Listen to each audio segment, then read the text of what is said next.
May 20th. Psalm 83. Do not keep silent, O God. Do not hold your peace, and do not be still, O God. For behold, your enemies make a tumult, and those who hate you have lifted up their head.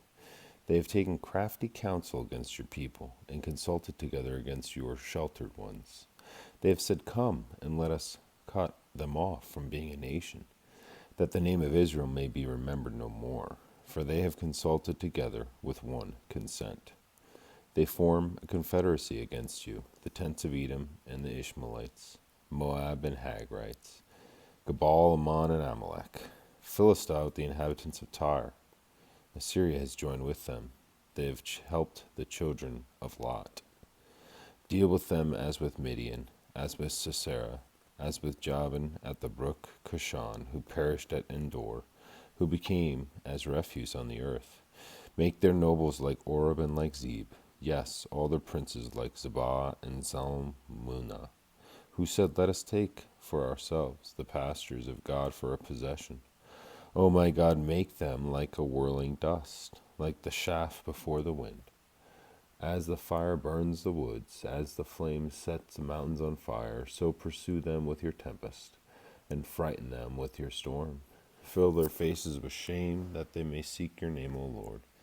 Let them be confounded and dismayed forever. Yes, let them be put to shame and perish, that they may know you, whose name alone is the Lord, are the Most High over all the earth. Now we go to 1 Chronicles 29:23. Then Solomon sat on the throne of the Lord as king instead of David his father, and prospered, and all Israel obeyed him. All the leaders and the mighty men, and also all the sons of King David, submitted themselves to King Solomon.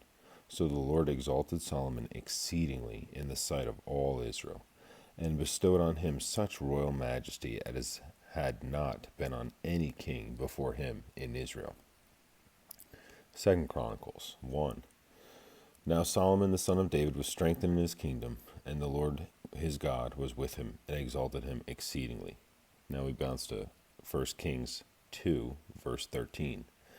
Now Adonai the son of Haggith came to Bathsheba, the mother of Solomon. So she said, Do you come peaceably? And he said, Peaceably. Moreover, he said, I have something to say to you. And she said, Say it. Then he said, You know that the kingdom was mine, and all Israel had set their expectations on me, that I should reign. However, the kingdom has been turned over, and has become my brother's. For it was him from the Lord. Now I ask one petition of you. Do not deny me. And she said to him, Say it. Then he said, Please speak to King Solomon, for he will not refuse you, that he may give me Abishag the Shunammite as wife. So Bathsheba said, Very well, I will speak for you to the king. Bathsheba therefore went to King Solomon to speak for him for Adonai. And the king rose up to meet her, and bowed down to her, and sat down at his throne, and had a throne set for the king's mother. So she sat at his right hand. Then she said, I desire one small petition of you. Do not refuse me. And the king said to her, Ask it, my mother, for I will not refuse you. So she said, Let Abishag the Shunammite be given to Adonai, your brother, as wife. And King Solomon answered and said to his mother, Now why do you ask Abishag the Shunammite for Adonai? Ask him for the kingdom also, for he is my older brother, for him, and for Abiathar the priest, and for Joab the son of Zeruiah. And King Solomon swore by the Lord, saying, May God do so to me, and more also, if Adonai has not spoken his word against his own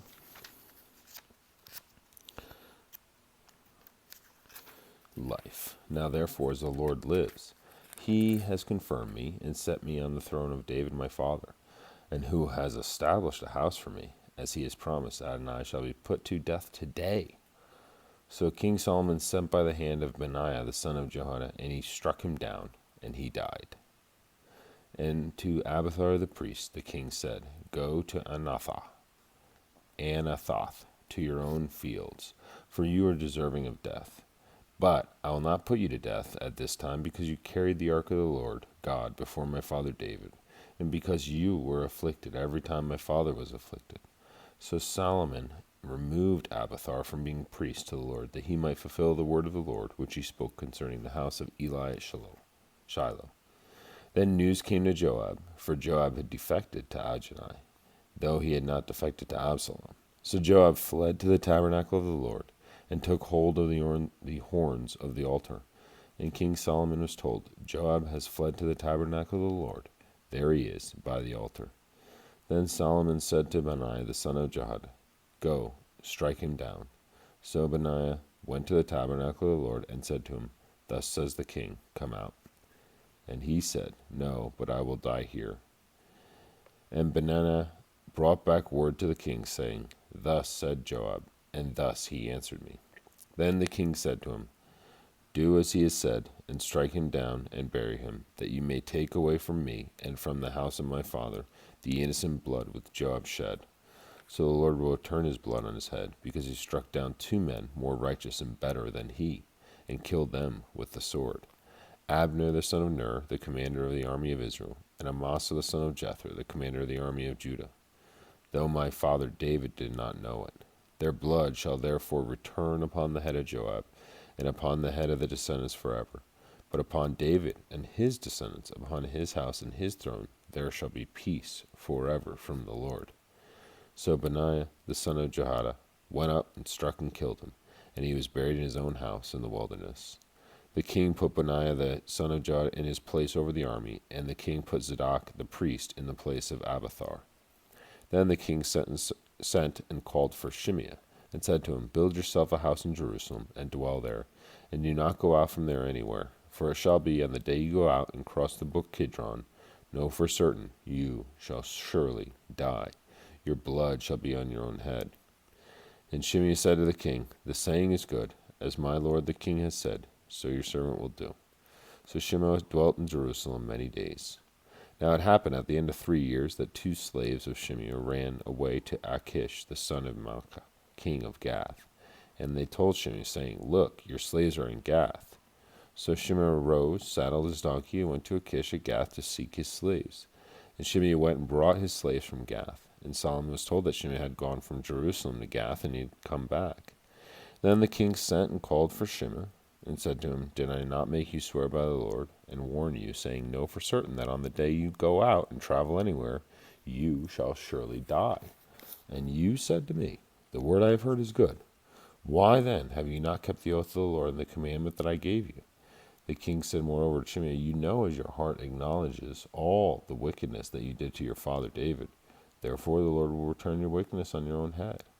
But King Solomon shall be blessed, and the throne of David shall be established before the Lord forever. So the king commanded Benaiah the son of Jehoiada, and he went out and struck him down, and he died. Thus the kingdom was established in the hand of Solomon. 1 Kings 3, verse 1. Now Solomon made a treaty with Pharaoh, king of Egypt, and married Pharaoh's daughter.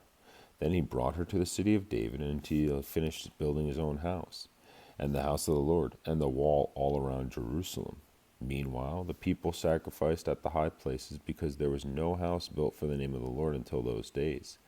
And Solomon loved the Lord, walking in the statutes of his father David, except that he had sacrificed and burned incense at the high places. Now the king went to Gibeon to sacrifice there, for that was the great high place. Solomon offered 1,000 burnt offerings on that altar. 2 Chronicles 1, verse 2. And Solomon spoke to all of Israel, to the captains of the thousands and of the hundreds, to the judges and to every leader in all of Israel, the heads of the fathers' houses. Then Solomon and all the assembly with him went to the high place that was at Gibeon, for the tabernacle of meeting with God was there, which Moses the servant of the Lord had made in the wilderness. But David had brought up the ark of God from Kirjath Jearim to the place David had prepared for it, for he had pitched a tent for it at Jerusalem. Now the bronze altar that Bezalel, the son of Uri, the son of Hur, had made, he put before the tabernacle of the Lord. Solomon and the assembly sought him there, and Solomon went up there to the bronze altar before the Lord, which was at the tabernacle of meeting, and offered 1,000 burnt offerings on it. 1 Kings 3, verse 5. At Gibeon the Lord appeared to Solomon in a dream by night, and God said, Ask, what shall I give you? And Solomon said, You have shown great mercy to your servant David, my father, because he walked before you in truth and righteousness and in uprightness of heart with you. You have continued this great kindness for him, and you have given him a son to sit on his throne, as it is this day. Now, O Lord my God, you have made your servant king instead of my father David. But I am a little child. I do not know how to go out or come in. And your servant is in the midst of your people, whom you have chosen, a great people, too numerous to be numbered or counted. Therefore, give to your servant an understanding heart to judge your people, that I may discern between good and evil. For who is able to judge this great people of yours? This speech pleased the Lord, that Solomon had asked this thing. Then God said to him, Because you have asked this thing, and have not asked long life for yourself, nor have you asked, long life for yourself, nor have you asked riches for yourself, nor have you asked the life of your enemies, but you have asked for yourself understanding to discern justice. Behold, I have done according to your words. See, I have given you a wise and understanding heart, so that there has not been anyone like you before you, nor shall any like you arise after you. And I have also given you what you have not asked, both riches and honor, so that there shall not be anyone like you among the kings of all your days. So if you walk in my ways, to keep my statutes and my commandments, as your father David walked, then I will lengthen your days. Then Solomon awoke, and indeed it had been a dream. And he came to Jerusalem and stood before the ark of the covenant of the Lord, offered up burnt offerings, offered peace offerings, and made a feast for all his servants. 2 Chronicles 1, verse 7. On that night, God appeared to Solomon and said to him, Ask, what shall I give you? Then Solomon said to God, You have shown great mercy to David my father, and have made me king in his place. Now, O Lord God, let your promise to David my father be established. For you have made me king over a people like the dust of the earth in multitude. Now give me wisdom and knowledge, that I may go out and come in before the people. For who can judge this great people of yours? Then God said to Solomon, Because this was in your heart, and you have not asked riches or wealth or honor or the life of your enemies, nor have you asked long life, but have asked wisdom and knowledge for yourself, that you may judge my people over whom I made you king. Wisdom and knowledge are granted to you, and I will give you riches and wealth and honor, such as none of the kings have had who were before you, nor shall any after you have the like. So Solomon came to Jerusalem from the high place that was at Gibeon, from before the tabernacle of meeting, and reigned over Israel.